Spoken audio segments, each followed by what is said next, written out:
Sir খুশি। ঠিক আছে, আমরা তাহলে শুরু করি। My dear learner, at first take my salam. Assalamu alaikum rahmatullah. I hope you are all well by the grace of Almighty Allah. Today I discuss about English first paper, Unit 6, Lesson 3. What are they doing? তারা কি করছে?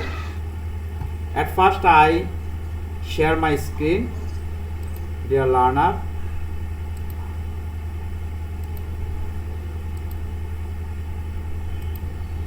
আমার স্ক্রিনটাকে দেখতে পাচ্ছ? Sir Okay. G sir. G sir There are some keywords in this lesson. আমরা প্রথমে কিওয়ার্ডগুলো একটু দেখে নেই। এখানে কি কি কিওয়ার্ড দেওয়া আছে? কয়টা কিওয়ার্ড দেওয়া আছে বলো তো?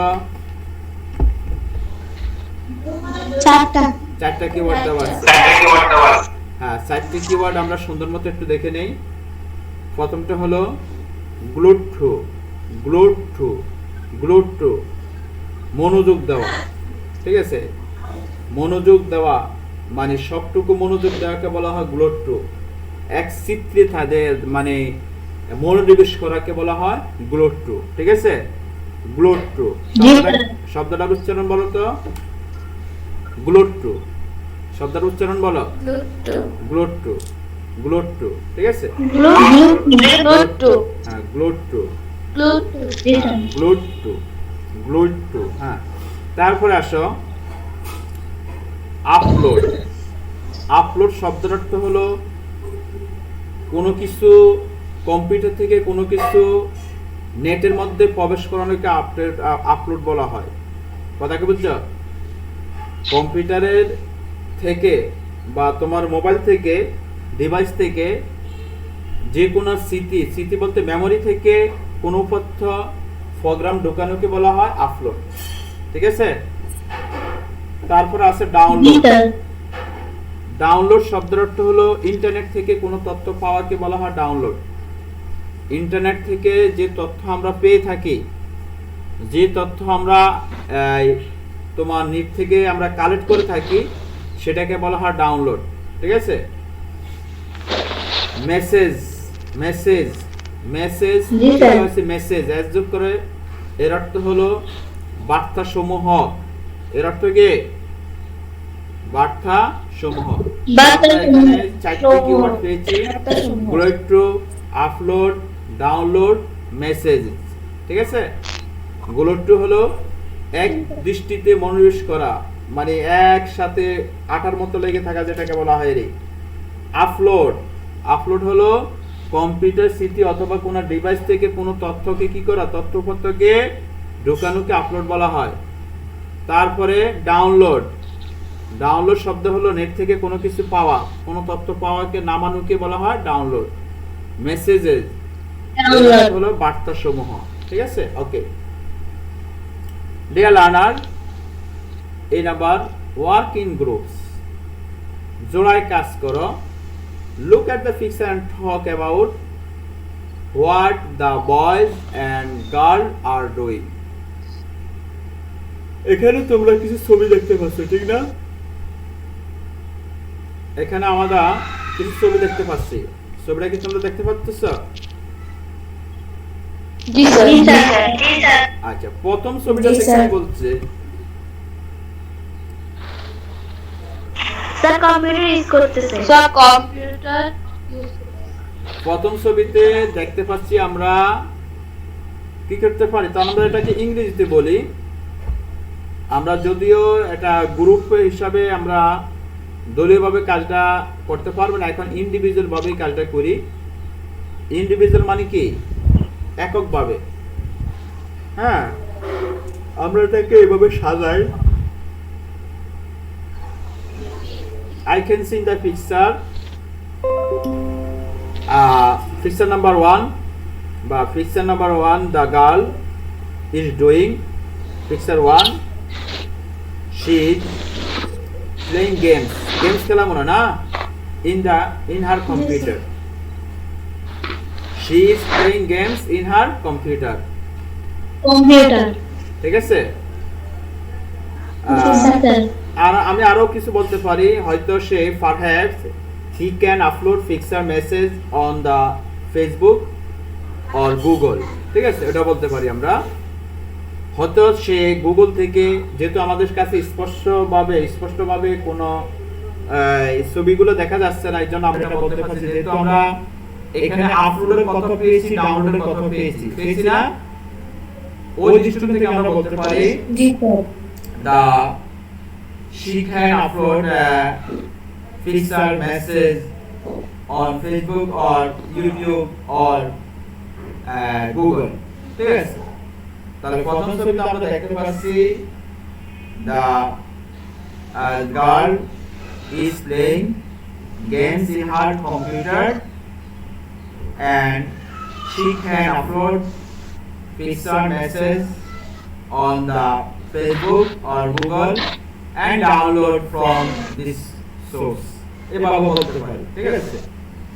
অর্থাৎ আমি এই কথাগুলো বলছি ভাবে, আমরা প্রথম ছবিতে দেখতে পাচ্ছি একটি মেয়ে কি করছে, কম্পিউটার পরিচালনা করছে,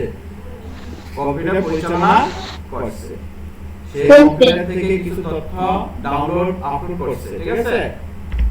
ওকে, জি স্যার সেকেন্ড পিকচার, অর্থাৎ পিকচার নাম্বার বি, কি দেখতে পাচ্ছ বলো তো? খেলছে দুইটা মেয়ে মাঠে ফুটবল খেলছে, আচ্ছা। There are some children, they are playing football in the playground, এভাবে আমরা বলতে পারি, ঠিক না? এখানে আমরা কিছু বাচ্চাদেরকে দেখতে পাচ্ছি যারা কি করছে, মাঠে ফুটবল খেলছে। আচ্ছা, তারপরে কি স্মৃতি কি দেখতে পাবে? In the picture ছেলেটি see, টিভি দেখতেছে নাম্বার সি, কি দেখতে পাচ্ছ তোমরা? টিভি দেখছে না? টিভি দেখতেছে সাথে কিন্তু টিভির স্ক্রিনে কিন্তু কিছু দেখা যাচ্ছে, দেখো কিছু দেখতে পাচ্ছ? ফুটবল খেলতেছে ফুটবল খেলা দেখতেছে, ভেরি গুড। তাহলে আমরা এইভাবে বলতে পারি in the picture number C, the boy is watching football match on TV. এখানে দেখো ওয়াচিং শব্দটা ব্যবহার করা হয়েছে। আমি তোমাদেরকে বলছিলাম সি ওয়াচ, তারপরে আরেকটা শব্দ বলছিলাম, সি এবং ওয়াচের মধ্যে পার্থক্য কি?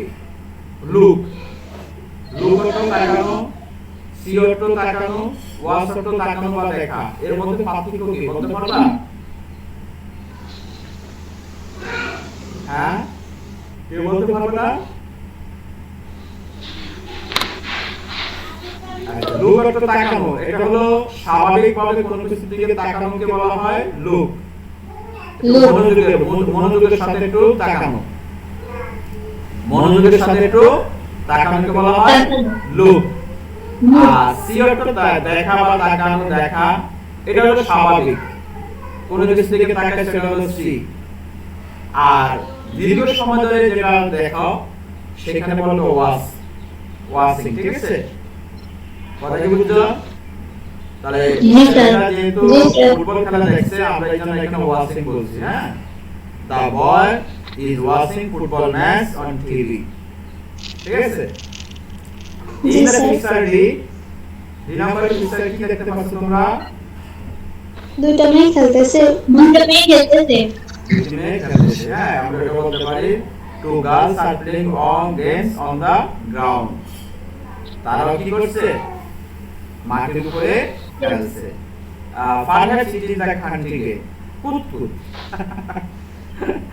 নায়কা দোকা, এই খেলাটার নাম কি? কুতকুত খেলা, নায়কা দোকা যদি বলে দেই না, আমরা এটাকে এক ভাষা বলতে পারি ইট ইজ দ্য কান্ট্রি গেম, এটা আমাদের দেশীয় খেলা, ঠিক আছে। ওকে, তাহলে এই চারটা ছবি সম্পর্কে তোমরা ধারণা নিয়েছো, দেখতে পারো না কিছু? তাহলে এই প্রথমে তোমরা এই কাজগুলো করতে হবে। এই 7টি ছবি সম্পর্কে সুন্দরভাবে লিখবা কালকে, হ্যাঁ। প্রথম ছবিতে কি দেখছো, বি ছবিতে কি দেখছো, সি ছবিতে কি দেখছো, ডি ছবিতে কি দেখছো, এটা লিখবে কালকে। আচ্ছা, তারপর আসো হাতে লেখা কি এটাই? হ্যাঁ হাতে লেখা কি এটাই? হ্যাঁ, হাতে লেখা তোমাদের হোমওয়ার্ক এটাই মূলত। তো এখানে দেখো, now read the paragraph and match them with the pictures. ও এখানে তো আমাদের কিছু তথ্য দিয়ে দিচ্ছে, এখানে কিছু তথ্য দিয়ে দিচ্ছে, তথ্যগুলো লক্ষ্য করো। প্রথমে যে এটা লেখা আছে, এই তামা, প্রথম ছবিতে লক্ষ্য করো, young children play this game on the ground. The ground is marked by a set of joint squares. Each children throw a stone into a square, then hopes jump on the legs and jumps along the empty squares to pick up the stone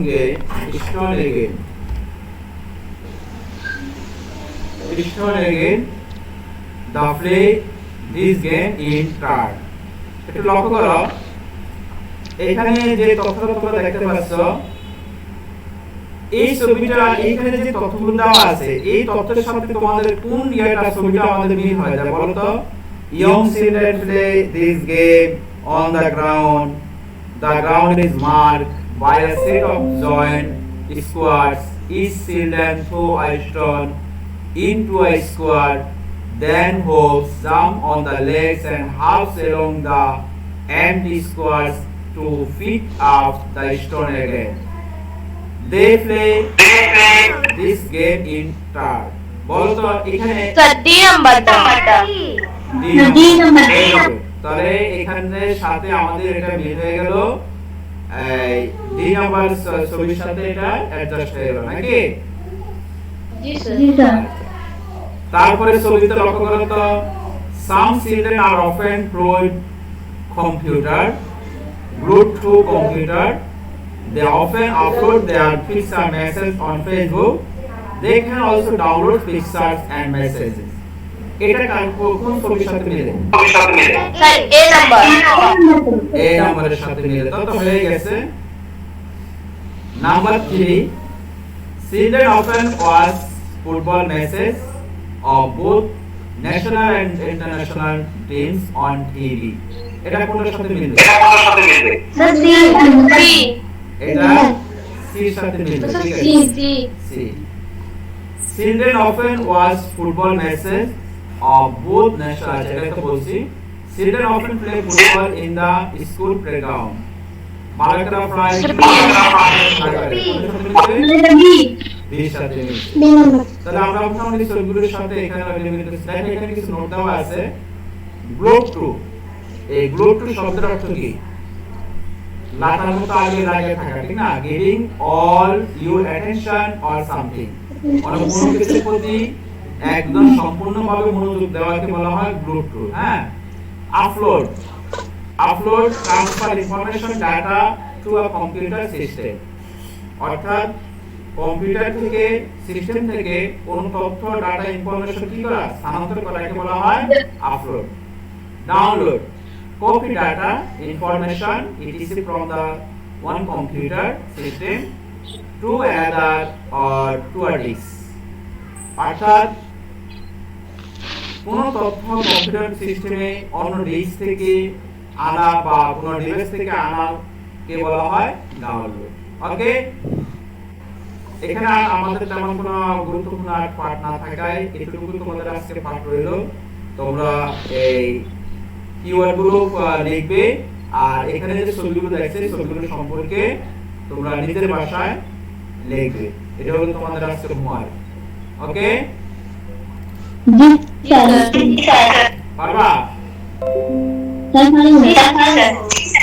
আচ্ছা, ঠিক আছে। তাহলে আমাদের যে homework দিয়েছি homework গুলো ঠিকঠাক করে পড়বা, আর ঠিকঠাক করে পড়ালেখার দিকে মনোযোগ দিবে। এটা হলো তোমাদের আজকে ইংরেজি বাড়ির কাজ, ঠিক আছে? জি স্যার স্যার অন্য সাবজেক্ট হলো ল